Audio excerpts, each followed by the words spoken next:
push record. All right, so this breakout room is being recorded. As Thomas mentioned, we have about 45 minutes, so we're going to be moving pretty quickly.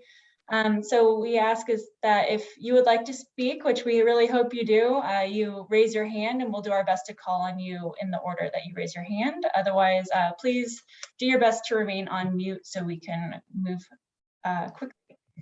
If you are joining, I don't know that I see anybody on phone only, but if you happen to switch to phone only and you want to raise your hand, again, press *9. And then again, just make sure that you remain on mute unless speaking. In just a moment, Olivia is going to share a mural whiteboard on her screen, and it shows the 3 questions that Thomas mentioned earlier. And we're really going to do our best tonight to just focus on answering those 3 questions. I know that many of us on this call tonight could talk about trail usage and e-bikes all day long, but since we're short on time, we're just really going to try to focus on sticking to those 3 questions. If you have additional comments or questions, please utilize the chat, or you can share those questions by using the email addresses that we shared earlier. And lastly, I just do want to thank everyone for being here tonight and for continuing to adhere to the meeting ground rules that we all agreed to earlier in the meeting. So taking space for yourself, but also making room for others, speaking to your own experience rather than speaking for the larger user groups, and just being generally mindful of different and keeping yourselves on mute whenever able to. All right, so without further ado, Olivia, I'm going to ask you to share your screen, please. And yeah, sure. Yeah, I just wanted to highlight that Linda has her hand up. Yes, Linda Jo Hunter. Thank you, Linda. I see you. Thank you, Olivia, for drawing my attention there. And as soon as we get the mural up, I will let you all take it away. All right, Linda, welcome, and go ahead.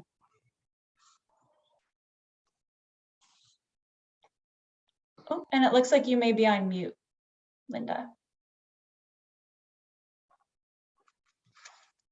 There we go. Am I on now? Perfect. Go right ahead. Okay. I've had an e-bike for 6 years, and I discovered a lot of things over those 6 years. And one of them is that e-bikes generally are too heavy to do radical riding. The best experiences that I've had over those 6 years and the 4,000 miles I've put in have been on closed 2-track roads. So I think that allowing e-bikes on those roads shouldn't really be a problem, because the bikes themselves may be advertised as speed demon kind of radical kind of bikes, but in practicality, they're not. They're a heavier bike, and they work best around 10 miles an hour.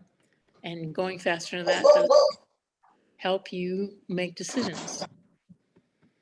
On question 2, I don't think that going any faster than 20 miles an hour on an e-bike is going to be fun for anybody. So I don't think that 28-mile-an-hour bike should be. I think that's good to limit those, because it's not a good thing for anybody. And that's about all I have to say. Thanks, Linda. And just to clarify, by bikes over 20 miles an hour, are you talking about class 3? Correct. Great, thank you. And all right, so next we have Joseph, then Kenneth, then Paul, then Melanie, and one more, just a thank you everybody for keeping yourselves on mute while you're not speaking. All right, Joseph, go right ahead. Yeah, thank you. Yeah, my comment is deals with regards to question 2. I am a new e-bike owner. I think I purchased one without really even realizing the different classes and prohibitions on certain trails for the different classes. I think my comment really is about class 1 and class 2. I happen to have a class 2 e-bike, but the first 4 or 5 times I rode it was strictly pedal assist. I didn't even try the throttle.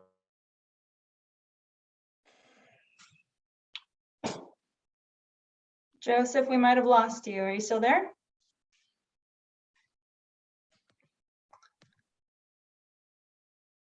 Joseph, There was a power bump. You might have been, I think we've got some wind. Oh, all right. Thank you for letting us know. We'll keep an eye for him in the waiting room when he rejoins. In the meantime, I think we have Kenneth up next. Kenneth, go ahead.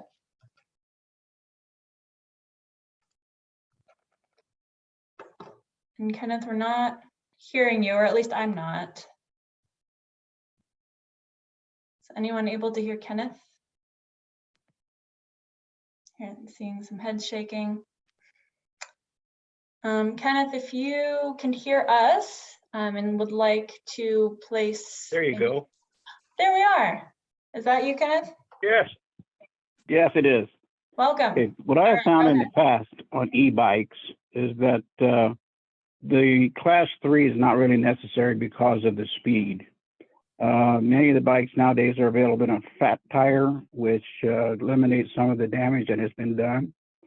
So e-bikes that I found help go through some of the areas that are blocked off because of timber companies and their closure of roads and public lands that have been closed. The only places that you can find that you can get into, even by walking, is uphill, a lot of the places. And I found that some owners that have had e-bikes find them very useful. And the twist grip has been a question of concern by some people. That's used mostly for help in upgrade biking. And then my biggest concern is on the disability side. ADA, some of the requirements that are needed, you almost have to be completely incapacitated before you can get any kind of ADA assistance for disabled placards. And yeah, there are some out there that have jeopardized the program by falsities, but there are still a lot of people out there that don't do that. So my concern is with the WDFW and the state or whomever have clear, concise requirements for that placard. And then also, if a person that is a vet who has a 30% or more disability should be able to be in that class to use an e-bike. And then seniors, help us out. We're not getting any younger, and e-bike helps us get back in there and get further into the areas for recreation, whether it be hunting or just sightseeing. And other than that, I think that courtesy on the road or the trails is a necessity. Marked trails, clearly marked, such as some now are no ATVs, no Jeeps, horse only, walk only, bike only. I think clear designation there on the trail markers, as well as entry points off of the main roads as where you can go into a bike or not. I think that is a good thing that you guys are trying to do, and hopefully we'll get some clear guidance on that in the future. Thank you. Great. Thank you very much, Kenneth. So I'm hearing ADA restrictions and maybe including folks that are of lower ability and not necessarily qualifying for an ADA placard. Clear requirements necessary, emphasis on etiquette on the trails, and then having clear signage as helpful there. Thank you very much. Absolutely. That's exactly what I was trying to get across to you. Thank you for catching those. Sure thing. Thanks, Kenneth. All right, next we have Paul. Hi, am I heard? Can hear you loud and clear. Go ahead. Okay.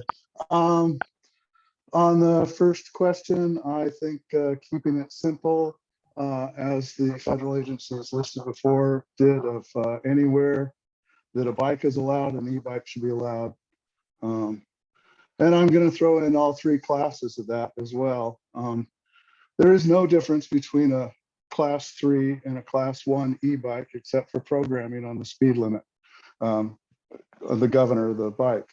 They don't accelerate differently. There's no difference. And already it's been stated that it's not enjoyable to go above 20 miles an hour on these trails that we're talking about. It's nobody enjoys it. The bikes can't do it that well or at all because of their weight, or simply these trails just, you can't go that fast. And then people turn around and say, so class 3 bikes should be allowed. Well, if the bike can't be, if it can't be ridden at top speed, it doesn't matter what the top speed is. It's like saying I can't drive my car that can do 80 miles an hour through a school zone because it's 20 miles an hour there to be safe, and my car can go faster. So I really think that I think the bigger bugaboo for people is going to be the throttles, and it's tough to refer to something as a non-motorized vehicle if it can be propelled by its own motor. And that's just going to be a semantic issue that you're going to be challenged with.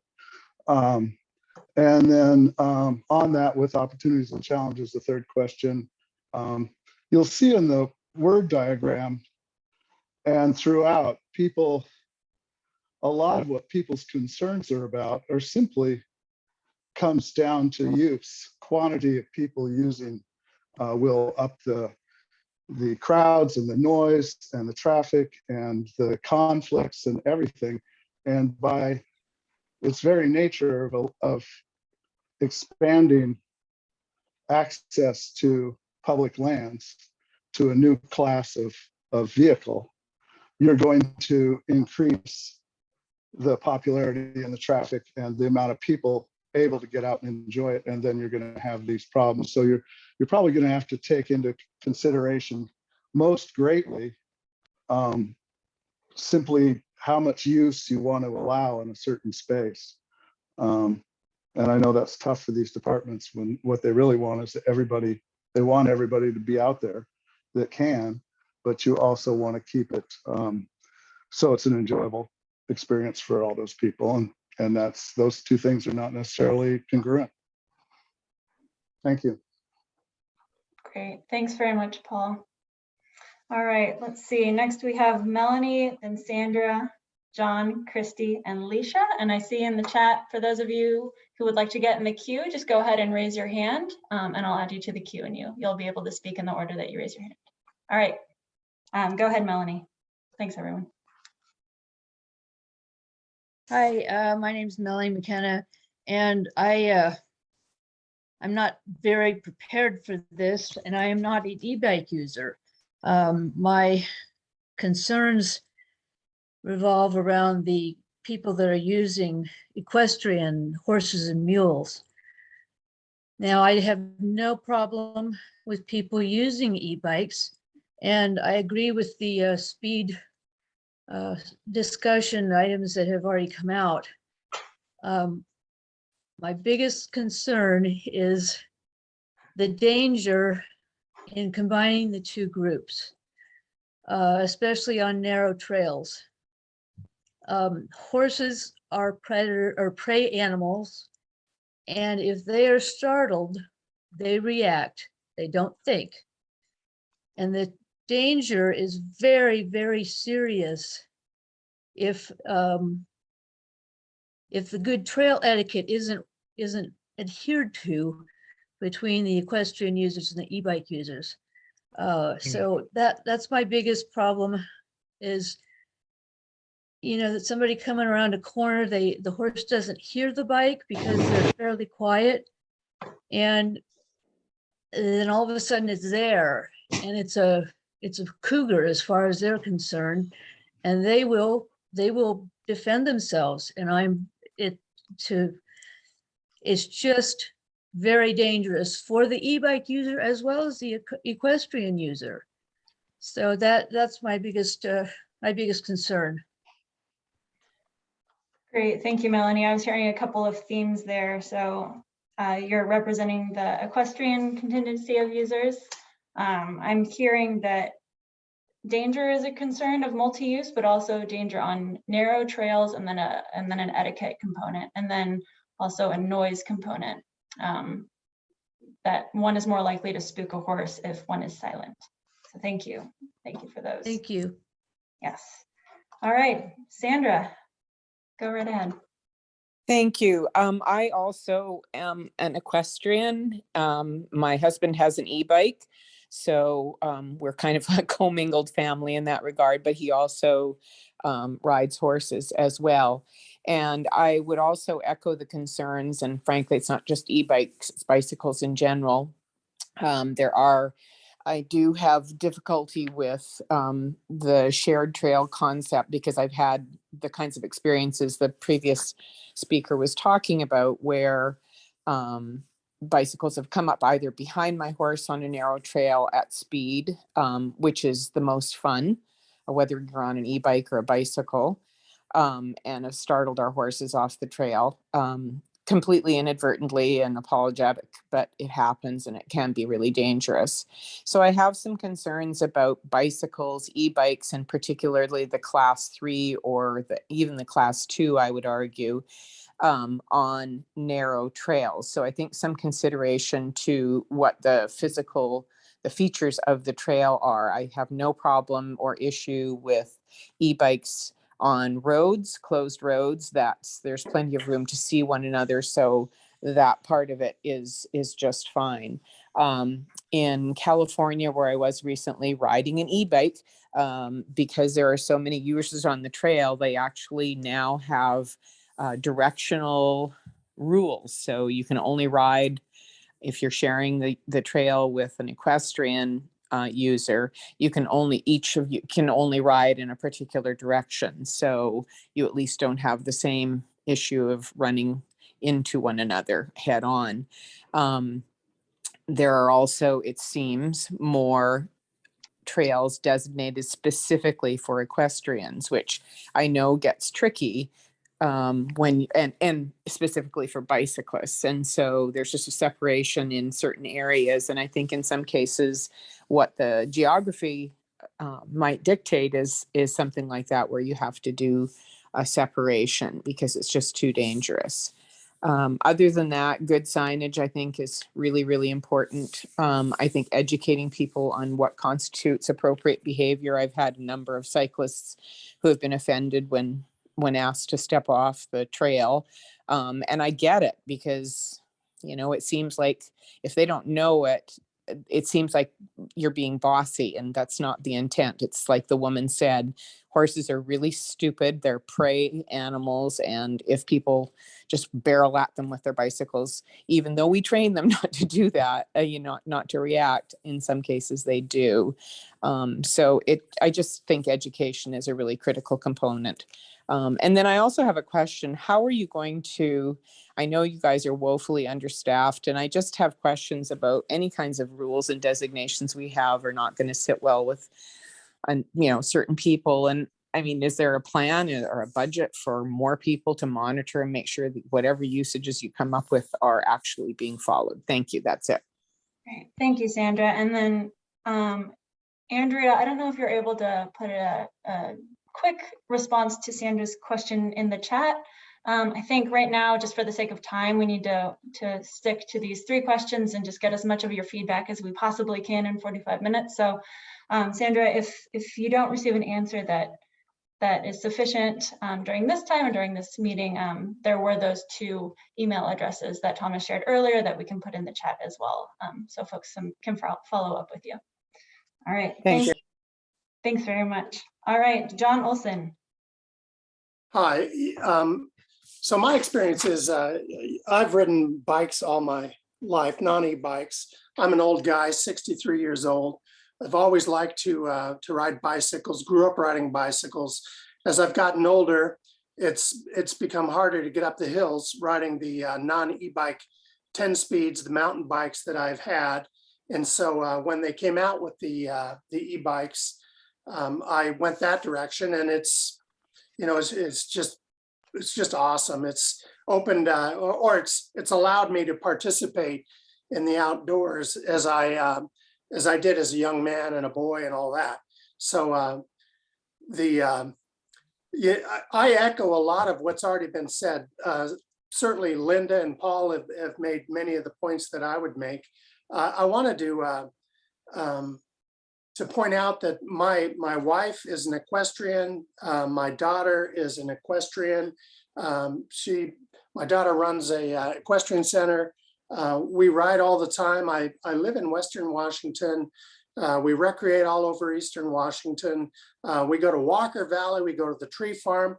In many cases, when my wife will take the take her horse and I'll take the e-bike, and we'll go side by side. Now, of course, I've grown up with horses. I've got my family, you know, is with horses. So I'm very educated on the danger of horses or how they spook and all that. And, you know, in 6 years, we've never had a problem, you know, knock on wood.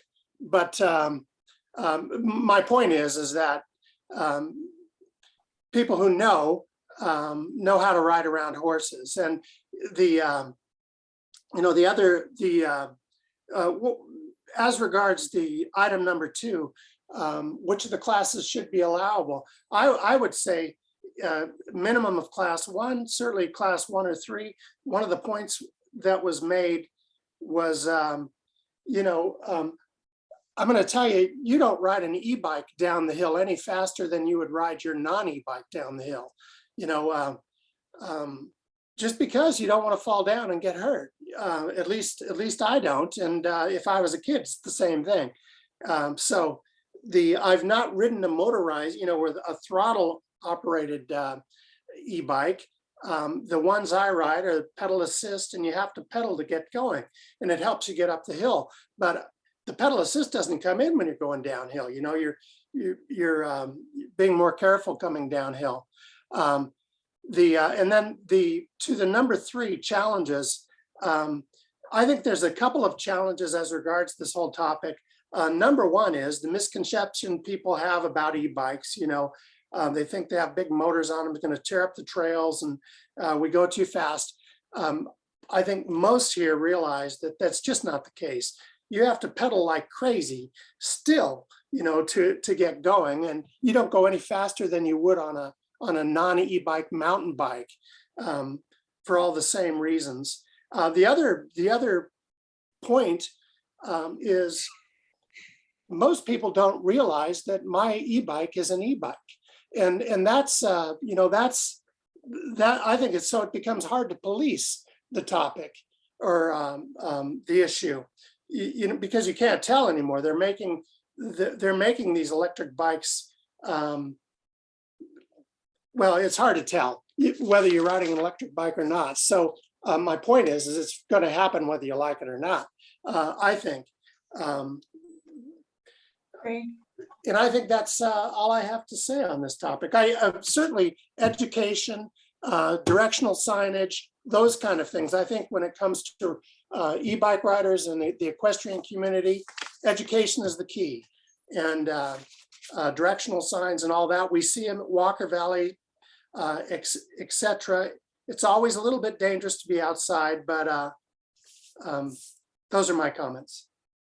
Great, thank you, John. So I'm hearing a lot there. I'm hearing class 1 and 3 should definitely be allowed. We have how to address the perception of what an e-bike can or can't do, how on earth to regulate e-bike usage when it can be difficult to tell what's an e-bike and what is not.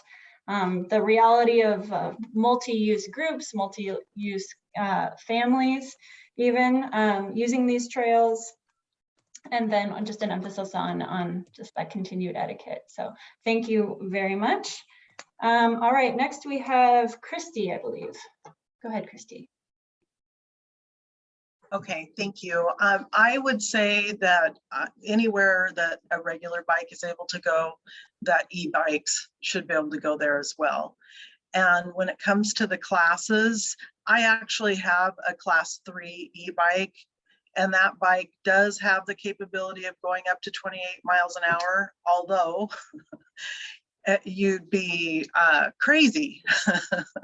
So I think most of us that are in the mountains and we're using these trails, we're going along the trail in a very safe manner because none of us want to break any bones or, you know, have wrecks or certainly hurt anyone else. And probably 3 miles an hour is closer to the speed that we run when we're going through the trails.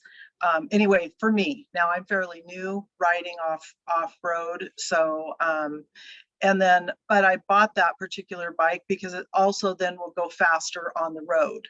So if I want to get to where I'm going on the road, then I'm going to use the capability of going a little bit faster, but I certainly would never come close to that on the trail. And what somebody mentioned about going downhill, yes, an e-bike will go the same speed downhill as a non-motorized or non-e-bike, but no one with any good sense is going to be doing anything crazy. So and then I think education is key. Education, signs, you know, sharing with other cyclists or sharing with other equestrians, you know, just all of us talking to each other and just trying to be respectful and kind to each other is really what it's about, because we all want to go out there and experience nature.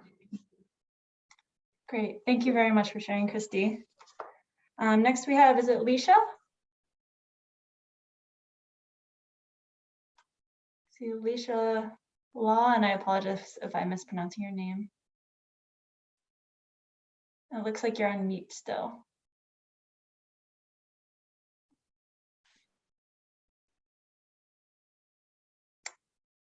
You popped up on video. Well, Leisha, well, I see you on video, but just in the interest of time, I'm going to call on the next person, and then I'll circle back to you right after Brian Locke goes. All right, Brian, go ahead. Hello, can you hear me? Oh, which Brian? Sorry. Brian Locke. Brian Locke. Locke? Brian Lind, you're coming. Hello. Hi. Yes. I echoed all the sentiment about the class 1 and 3 bikes. And one of the things I noticed, I looked up that with your ADA placard, that you can't get an ADA for a class 3. And I don't see why you can't, because if you're disabled or something like that, you're not going to be pedaling so fast to go 28 miles an hour. So I think that should be changed. That's the only thing. That's the only thing comment I have for tonight. Thank you. Great, thank you, Brian. We're hearing a lot of folks saying just because a bike can, or a vehicle for that matter, can go fast, doesn't mean that it will go fast. So appreciate that perspective. Thank you. All right, Leisha, circling back to you. Are you able to unmute for us?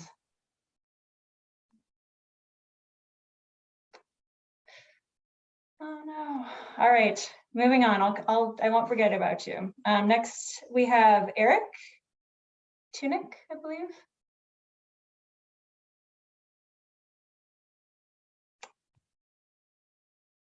Eric, it looks like you're off mute. I don't know if maybe you're double muted on your device as well.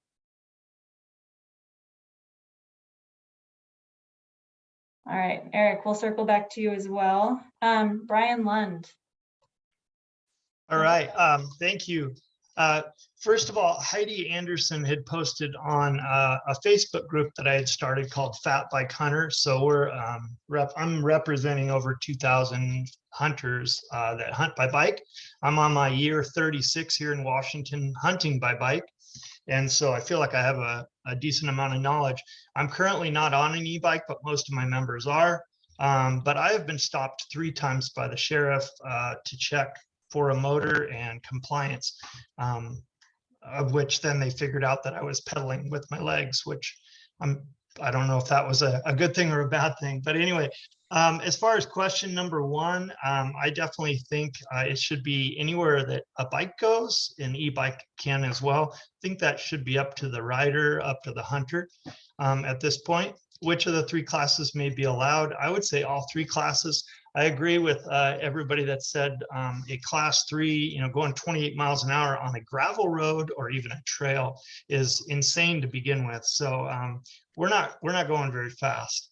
And then what opportunities and challenges? I agree with everybody about how it's going to be hard to police that, but it's going to be a matter of educating each other and just, showing each other respect, the equestrians, etc., hikers, and just really holding each other accountable in a polite way so that we can all enjoy the outdoors. I also got permission from Heidi and posted it on a bunch of other Facebook groups that are hunter and backcountry. So 50 to 80,000 more people hopefully took the survey, which would be wonderful. Great. Thank you very much, Brian, for that. I want to try one more time, circling back to Leisha. who I'm not seeing anymore. And then also Eric. To see if we have audio from either of them. If for some reason your audio is not working, please feel free to place any comments into the chat box, which I will peruse right now just to make sure I'm not falling too far behind here. So we have, let's see, we have one comment. It says many of the e-bikes have a bell on them, and perhaps using that when coming up behind a horse should be included in good rules. So just making one's presence known for multiple uses. Also, most e-bike riders I see when I'm hiking will call out ahead of them when they approach me, which helps because they are so quiet. Again, just because a bike can go 20 to 28 doesn't mean that it can stop quickly on these trails and gravel. So this person is liking that most e-bike riders are saying in this forum are saying that 10 miles per hour is more realistic for their use trends. Let's see. All right, I'm now seeing that Rick, you might have some trouble putting your hand up. So if you want to go ahead and take yourself off mute, would love to hear what you have to say.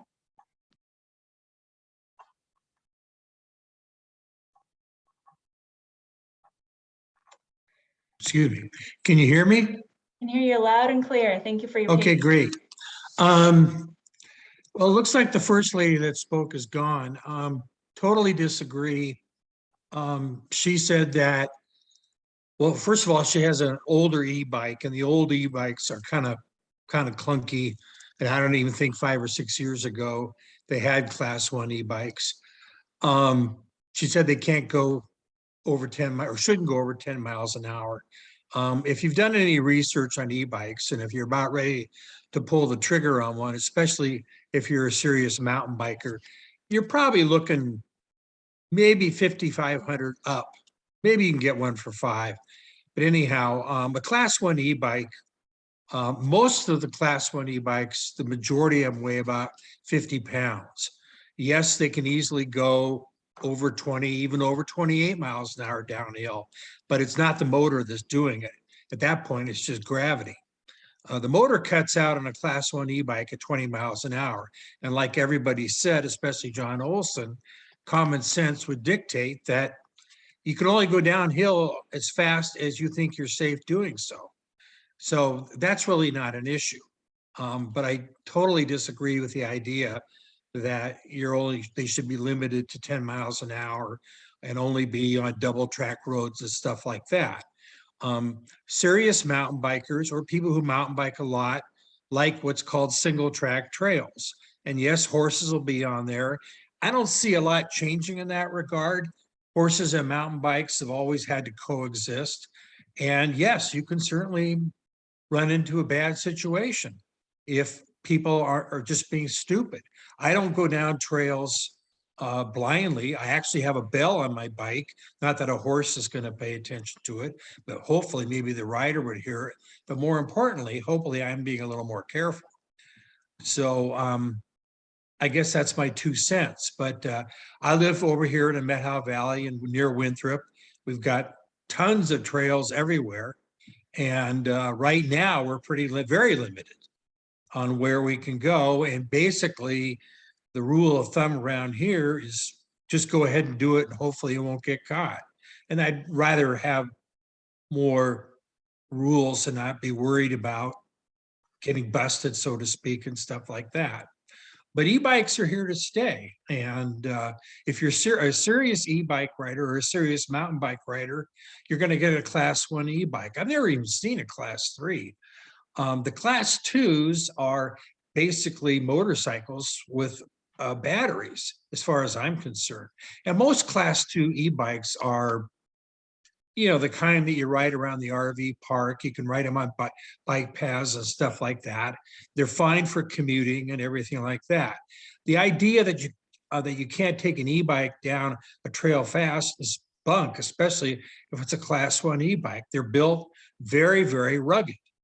My wife, as wonderful as she is, gifted me a budget for an e-bike for my birthday last fall, and I've had a heck of a fun time all winter long researching brands and stuff like that. But I'm not going to find anything cheap if I want a really good bike, especially if it's a class 1. Great, thank you for that, Rick. I'm hearing a lot of emphasis on etiquette, that multi-use is the reality and coexistence is the solution. If folks just exercise care. Just to clarify, were you saying that you would prefer to see class 1 e-bikes allowed on non-motorized trails, or would you mind clarifying? Oh, definitely class 1. I'm okay with class 3 too. Frankly, a class 2 bike on a serious mountain bike trail would not be fun. I mean, it'd be scary. They're not made for that kind of thing. It's like taking a Cadillac down single track. It just wouldn't be a fun experience. Great, thank you very much for clarifying there, Rick. Yeah. All right, next, let's see, we have John Traeger and then Doug. John, go ahead. Hi. So yeah, I agree that class 1 bikes should be allowed anywhere bicycles currently are allowed. I don't believe class 2 and 3 should be on single track, low roads is okay. And my reasoning is that while we may think of the bikes as we see them as they're sold now, they are evolving. And battery density is going up, which means you can make the bikes lighter. So could be a future where class 2 and 3 are becoming light enough to do single track trails. And I just think the throttle on the one and the speed on the other, it just isn't a good fit on single track.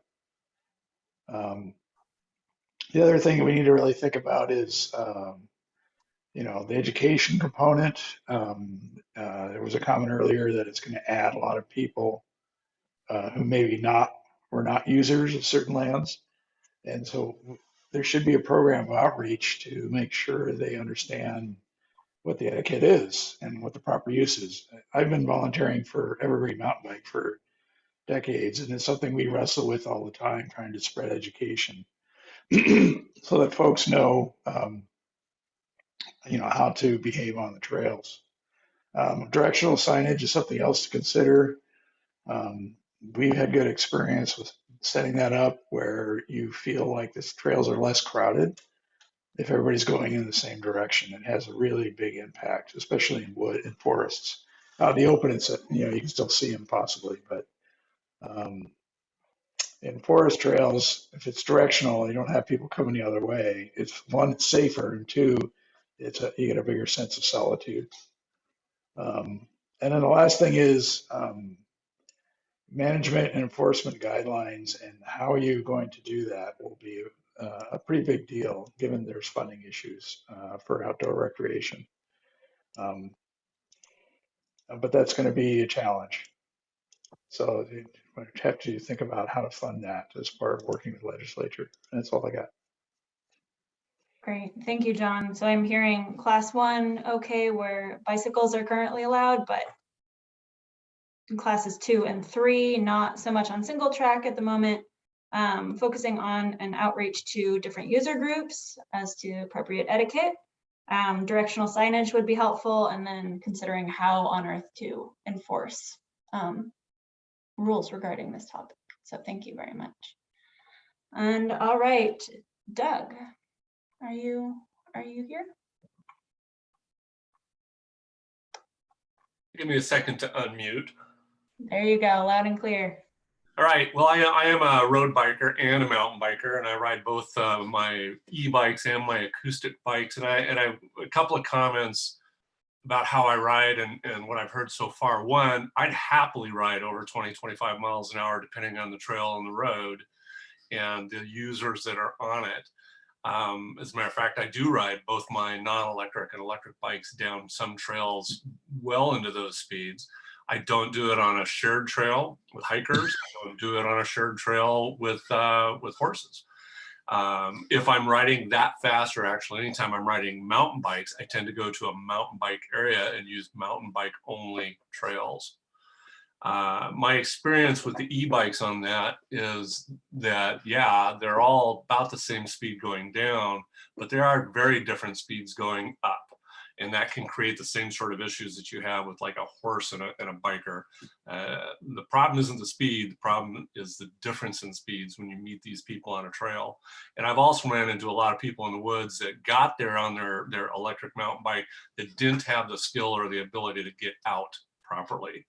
And that's not something that I've experienced a lot with acoustic mountain bikers, so to speak, because they've put a little more time and effort into earning that ability to get that far in the backwoods. Question number one, e-bikes allowed on non-motorized trails and closed roads. A road, doesn't matter, e-bike or no e-bike, you know, it's a road is a road, so they should be able to go anywhere.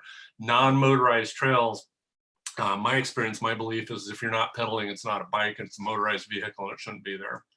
So if you're pedaling that bike, I'm not really concerned about the speed, but if you're pedaling it, you should be able to pedal it wherever you want to do it, subject to the speed limits on that trail and the use on that trail.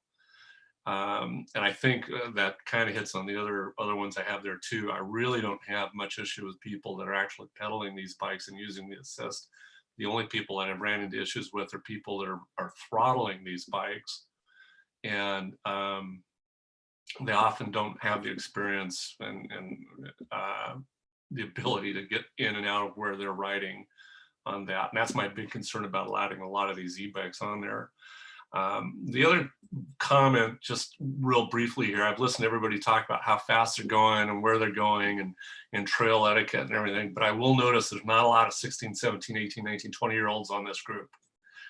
And so the way I ride down a trail, like I just said, I'm happy riding one of my bikes very fast down a trail, but I won't ride on that trail if there's hikers on that trail. I'm 62 years old, so I earned that the hard way. Not everybody's going to have that, so you're going to have to kind of figure that out when you're setting these rules. Great, thanks, Doug. I'm hearing some themes of speed can be circumstantial and also maybe related to the user group. As you aptly point out, there aren't a lot of maybe 17 to 30-year-olds on this call, so it's good to look at the table and see who is not there. So thank you for pointing that out for us today. Again, an emphasis on education and then some themes of accessibility. And sort of linking the accessibility with education and diverse user groups who may not be so familiar with getting that far off-road and wanting them to be able to get out safely. So thank you very much. All right, folks, well, keeping an eye on the time, I do want to do one more pass through the chat here. I'm seeing some comments again related to accessibility.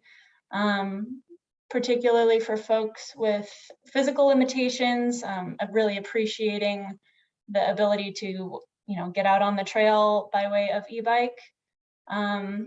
Let's see, e-bikes also keep people active and exercising who may have otherwise quit riding, became too hard to climb up hills. So again, with that accessibility bit. We have with the noise, let's see, the horse would most likely hear a bell before the rider. So back to a comment that was made about, requiring bells, but the horse might not hear it. The horse might hear it. Education is a key component. Let's see, we have some information here. If you have an e-bike with a 1,000-watt mid-drive motor, you can govern it to 20, I assume, miles an hour as a class 1 and put a different sticker on the bike. So again, with clarity as to what type of device we are talking about.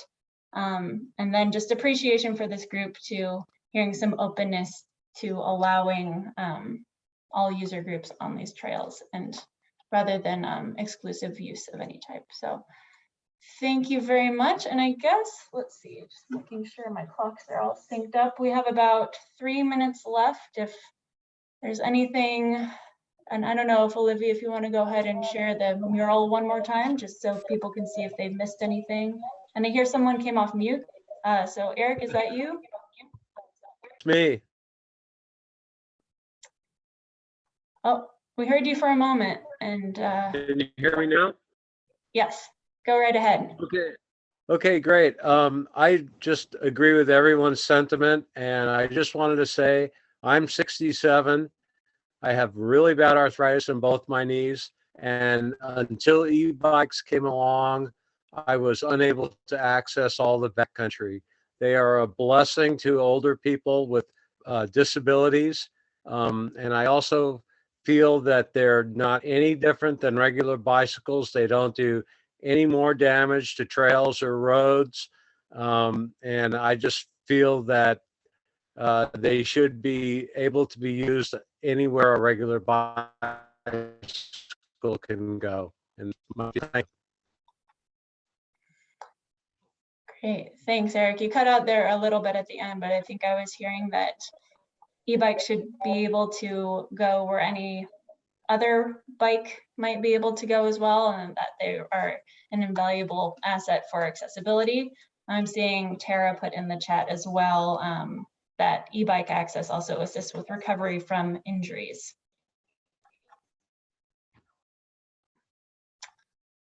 Well, thank you, everyone. I'm not seeing, I'm afraid I don't want to cut anybody off if we get yanked from this breakout room. So I would say if you just take a look at this mural and there's something that you have a eureka moment and want us to include something on this mural, go ahead and put it in the chat or raise your hand, and we can just have continue this open dialogue until our breakout room closes in what I think should be maybe 1.5 minutes.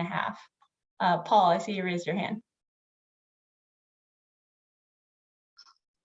Yeah, I just wanted to quickly say how actually surprised I am at the level of discourse amongst the variety of groups here. I've been at this for about 5 years on e-bikes, and frankly, to see someone from Evergreen Mountain Bike even bless any use of e-bikes is a staggering evolution from over the years. And I just think it's great to see this happening, and kind of knew it was going to happen, and it's going to continue to happen. But thank you all for the great discourse. Great, thanks so much, Paul. We really do appreciate everyone being here, and we have approximately 27 seconds. So Brian, to show us on our way. I was going to state exactly what Paul did. So I do appreciate everybody turning out, and I look forward to discourse with the opposing side of it as well. Good to hear. Thank you so much, everyone. We'll see you back in the plenary session.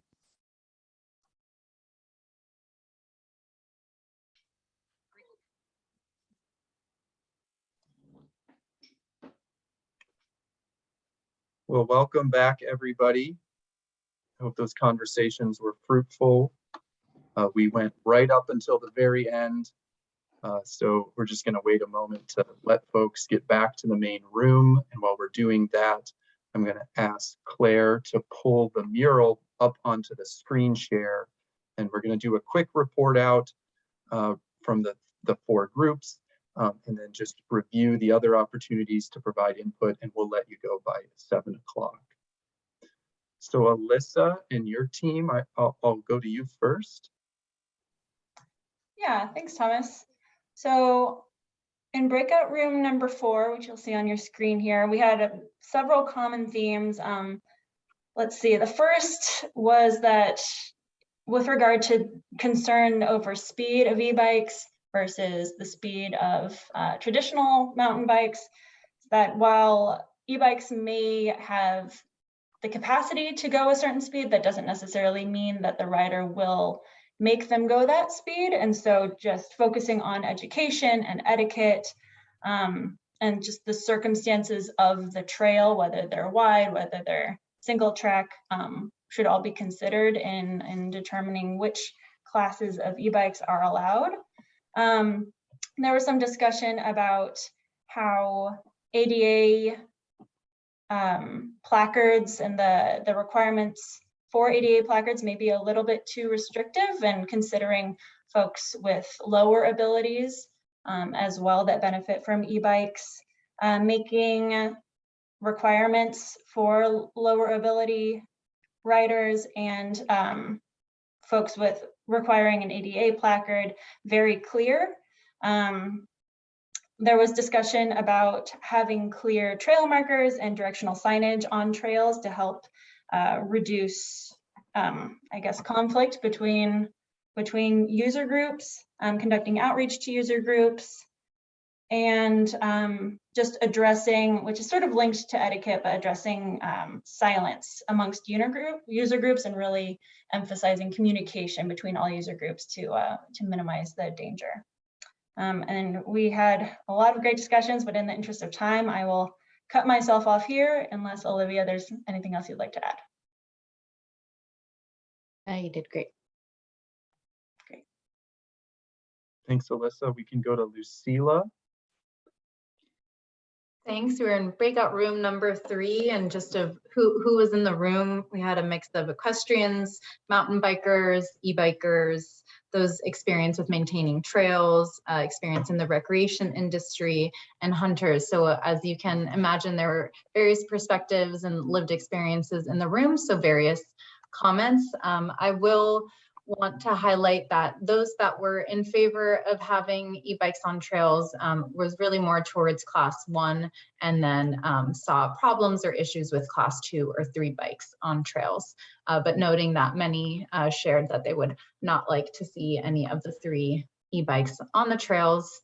And mostly some of the concerns that Alyssa brought up, and there was some back and forth of the concerns on etiquette, on just the increased use of recreation already on the trails, and that this adds another user group and another access point for folks. But also noting that e-bikes do provide access and accessibility for folks to get on the trail that have limited physical abilities. And it also is a good way to get families together out on the trail. So Jacob, unless you'll add anything, I think we can go to the next group.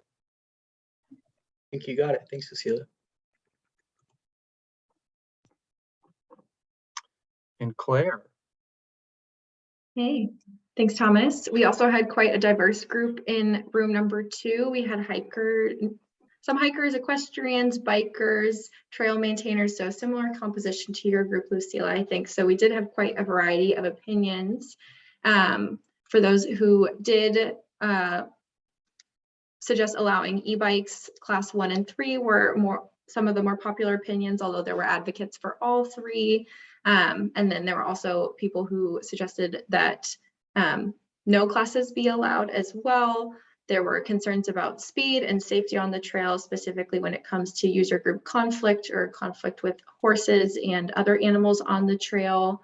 There was a suggestion for speed limits, but also noting that e-bikes provide greater accessibility for users, especially those who are aging or biking just isn't as easy as it used to be, or for trail maintainers who carry their equipment.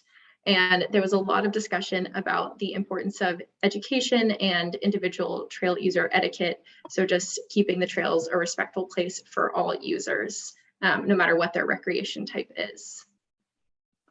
Okay, and Cheryl, anything to add? I'll keep mine short as well. It sounds great. I think you captured the big points. Thanks, Cheryl. Okay, and then group 1. You can zoom in a little bit. You know, we also had a pretty diverse group with a number of horseback riders, equestrians, mountain bikers, both the traditional analog and e-bikers, a number of hikers. We also had some folks talk about experience maintaining trails, and one representative from one of the e-bike manufacturing companies. So a pretty diverse group, and of course, lots of folks who engage in multiple use categories, if you will, on public lands. So off the bat, we definitely heard pretty strong input from a number of folks that e-bikes should be reconsidered as motorized vehicles across the board. So a number of folks were advocating for that. Meanwhile, there was quite a bit of dialogue as well about allowing class 1 e-bikes as well as class 2 e-bikes on non-motorized trail. There were considerations there. A lot of folks who were for class 1 just highlighted it's really a lot like, from what we heard, a lot like a traditional mountain bike.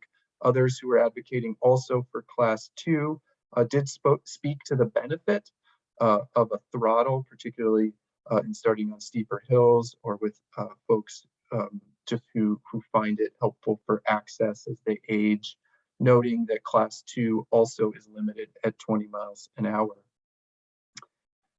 We also heard a lot about courtesy and education and awareness of the needs of other user groups.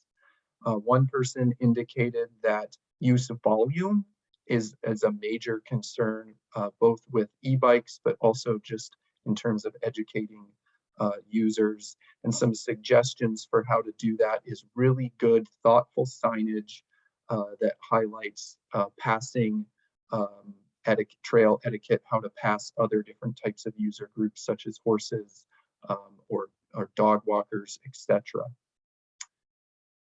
So we're going to zoom out here and shift towards next steps. And if we can go to the slideshow.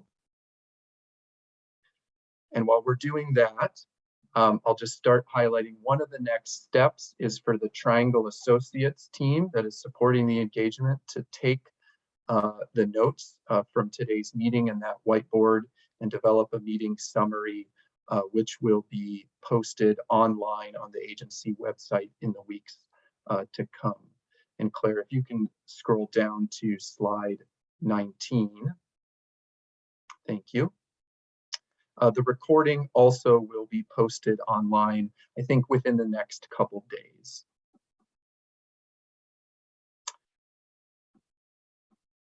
Next slide, please. Also, the survey is available if you'd like to provide additional input to the agencies, and I can see the English version of the survey has just been posted in the chat, and we'll get the Spanish language survey in the chat as well. These surveys are available and open online until July 15th. So again, if we encourage you and you're welcome to share these links with your friends, your colleagues, and your recreation partners. Also, if we go to the next slide, if you want to send questions or comments, if we didn't get to something today, these 2 emails are available that you can send comments and questions to the agencies, and they will review and respond as they're able and as they're appropriate. And we have those now in the chat.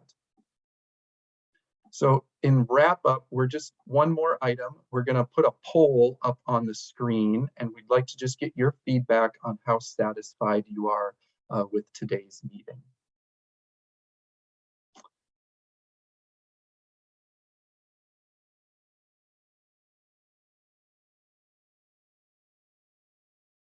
So thank you for responding. This is just helping us gauge our work and adjust for the future. So seeing mostly satisfied, somewhat satisfied, a few neutral, somewhat unsatisfied. If you have any questions or comments just on the process and how this meeting went, please feel free to email the Triangle Associates team as well, and we'll put our emails in the chat. So again, for follow-up, please take the survey, pass it on to your friends as you're able. And again, more information is available on the agency's website. So we appreciate you all joining today. There was over 100. Clearly, this is an important issue to many, and I hope you all have a great evening. Bye now.